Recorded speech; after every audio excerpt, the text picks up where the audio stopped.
From Super League to Olympic distance to age group world records to Kona. Go longer with the right fuel at the right time with SFuels.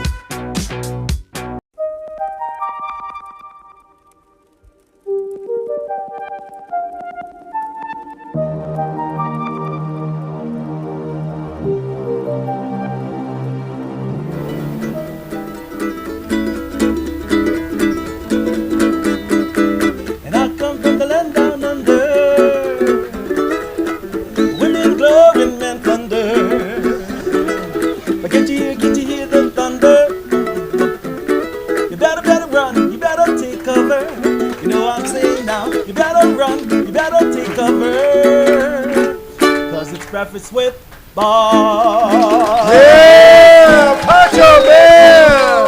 Oh, Australia, you crazy! Welcome to 11th year of Breakfast with Bob from beautiful Huggins on the Rocks.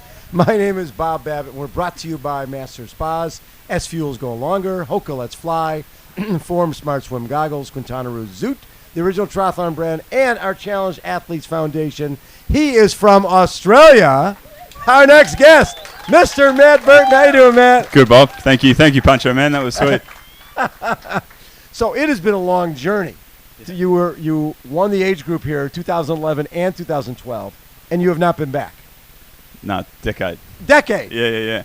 So I wanted to come back. Of course you did. There's a bit of a process, once you take a professional license, I thought it would all fall into place, and it didn't.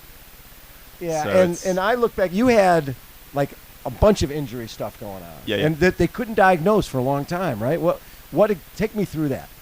Yeah, it was just it was a broken sacrum, but I wasn't symptomatic to it, so. Was it from a bike crash?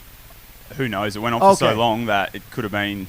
There's a number of occasions that usually it's like a car crash or falling off a horse, but I did try and ride a mountain bike once and I crashed several times, so that it could all add to it, right? But that's in the past now.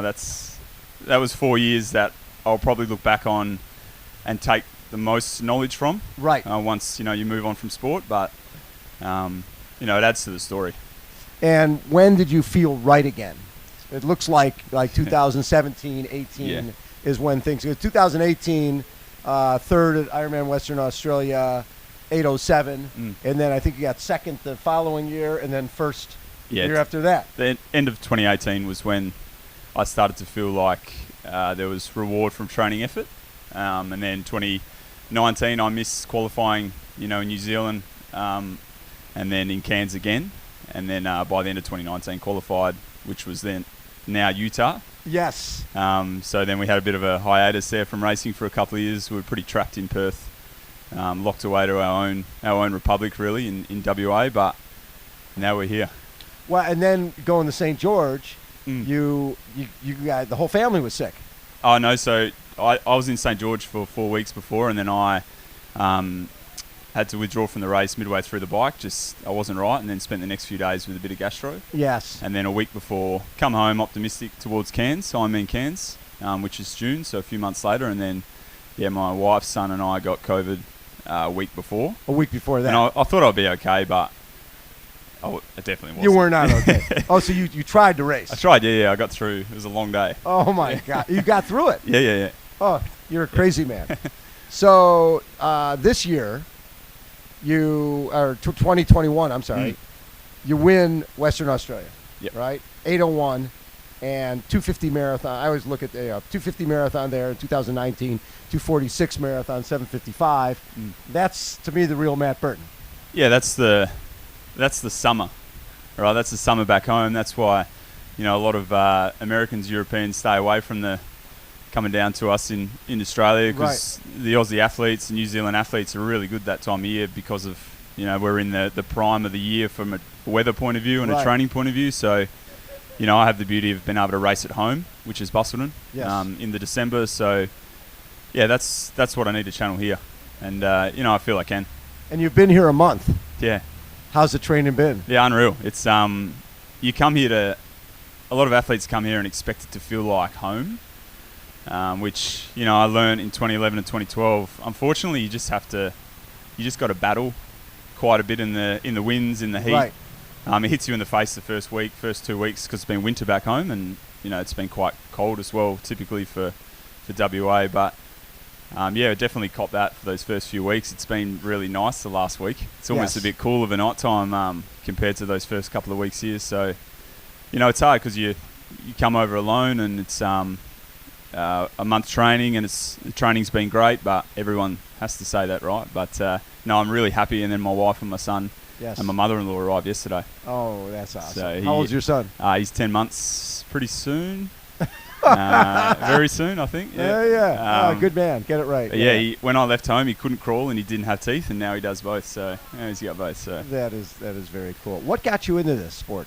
I was just fitness was something I was interested in back when I was leaving school, and I was looking for something to fill a void, which was a real challenge. And I had a friend buy me an entry to a race, and I'll never forget that first one I did, and that was just the greatest challenge I felt at the time, and something that I never felt challenged academically or through other means in life, whereas I wouldn't have called myself an athlete by any stretch growing up, coming through school, and this was endurance triathlon is very much determined by training load and work ethic, and that's been what's absorbed me and kept me so interested.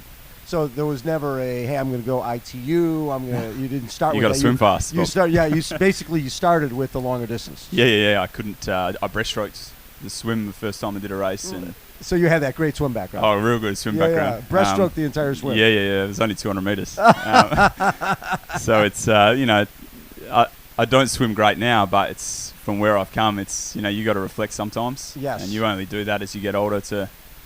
I say older, but I don't. You don't feel old. And it's it's been a great journey so far, but getting back to Kona is where it was always at for me. So it's been great to be here, and the next week's exciting. A lot of people would look and go, "Oh my God, I can't believe I had those 4 years, and I was amidst of my pro career, and all that was taken away from you." You seem like that glass half full guy. That it's like, hey, this is. I learned from that.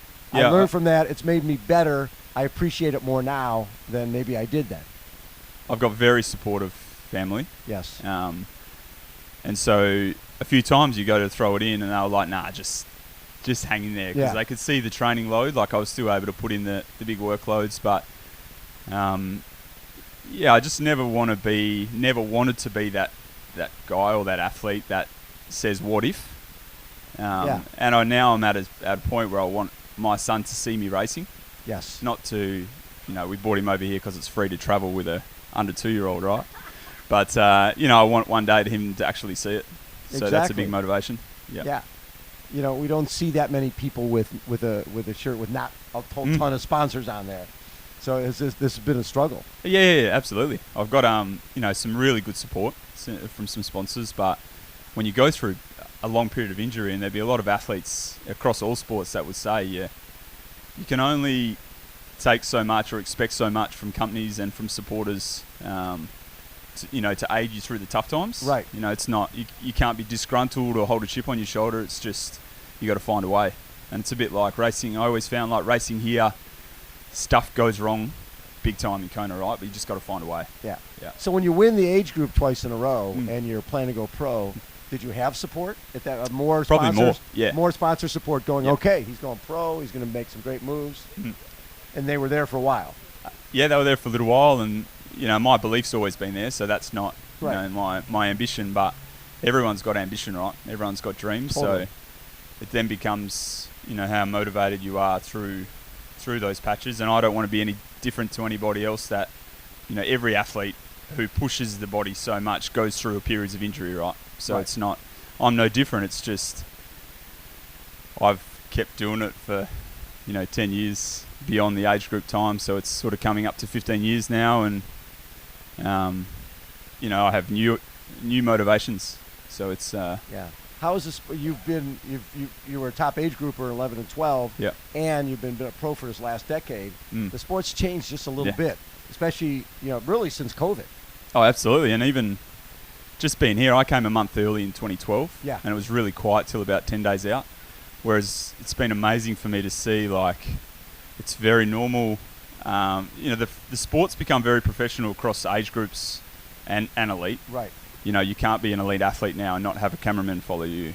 through all training sessions, is what I've learned very quickly here. But also like the level of equipment, the application of the equipment in training, it's very different. Right. You know, It's so science-based now. yeah, it's the one sport in the world where everybody, it seems quite normal now to train in your race setup, whereas there's not too many sports, I don't think any, in the world where race suits are worn so often in training. That's really true. You know, you're wearing your helmet. You're basically, it's everything is sort of simulated race. Yeah, it's you know, I've probably learnt to step away from that. Training needs to be done, but there are some things you need to say for race day. There's something to be said for a little bit old school. A little bit old you school, go by feel rather than especially here. here. Yeah. Back in the day, people would be wearing their heart monitors, but when it came to the run, you throw that stuff. You're racing at that point. Yeah, so many people getting blood taken out in the. Oh, I know. Right. Yeah. It's cool. It looks cool, right? It's good for the video. So from that perspective, I mean, you know that a lot of the other guys have a team of people around them. Your team is you. Oh, right? my wife and my son, and but they're not checking your lactates and no. Just right? keep me up, maybe, but exactly. Maybe make you a smoothie, something like that. But the reality is, you're sort of a lone wolf competing against a lot of teams of elite athletes who are well funded. Yeah, I got great support at home though. Yes. I got a really good team of people, a close knit team of people. Okay. That I count on, but with the exchange rate at the moment, Yeah, and I can't fund them to bring them across. So my parents have not come across this year, which is obviously pretty disappointing for all of us. But they're all a part of it. So. Right. What do you look at as your best race that you've had? Look, I guess winning Ironman WA it's a highlight, right? You have to put it down as a highlight. But right? Brownlee beat me by 10 minutes in 2019, and I went 7:55 at home. Now I never thought I'd go. Not at home, go sub 8. There's a lot of courses around the world which speed is suited to, but Busselton and the roads are, It's pretty that average. chip and seal. Yeah. And it gets warm, so to do that at home was special. And I've always believed, and you see it across, as a home ground advantage across all sports. Yes. You got to be very good at home before you can be, great anywhere else. So, I feel I've achieved that, but until you go do it somewhere else, it's very personal now. Yeah, with that race, if someone had told you beforehand you're going to swim 51:46, ride 4:12, run 2:46, go 7:55, and lose by 5 minutes. Not 10. 10 minutes. You really put me away. Yeah. I mean, you just sort of shrug your shoulders and go, "What can I do?" Yeah, that's a pretty damn good race. And I'd qualify. That was the main thing. Right. So that was you the wanted to first qualify qualification. For the years, Yeah. So, Brownlee on his days is the best in the world. So there's nothing nothing to be ashamed of. No. But it's still the motivation to no one remembers second, right? Well, and also it shows you where the sport is going. Oh, definitely. Right. You got to run those low 240s. You got to, I still don't feel I've rode very well over an Ironman. So it's, there's still plenty to achieve for me personally as well. And I'm not saying I'm going to do it here, but I'm going to try. I love it. Thanks so much, man. It's a No, pleasure. It's so good to have you back and healthy. Yeah. That's a it's nice the main thing, right? right? About a round of applause for Matt Burton. Poncho Man. Traveling far out the way. On a hippie trail full of zombies. Num. I met a strange lady. She made me breakfast. She took me home. And we had breakfast with Poncho Man, everybody.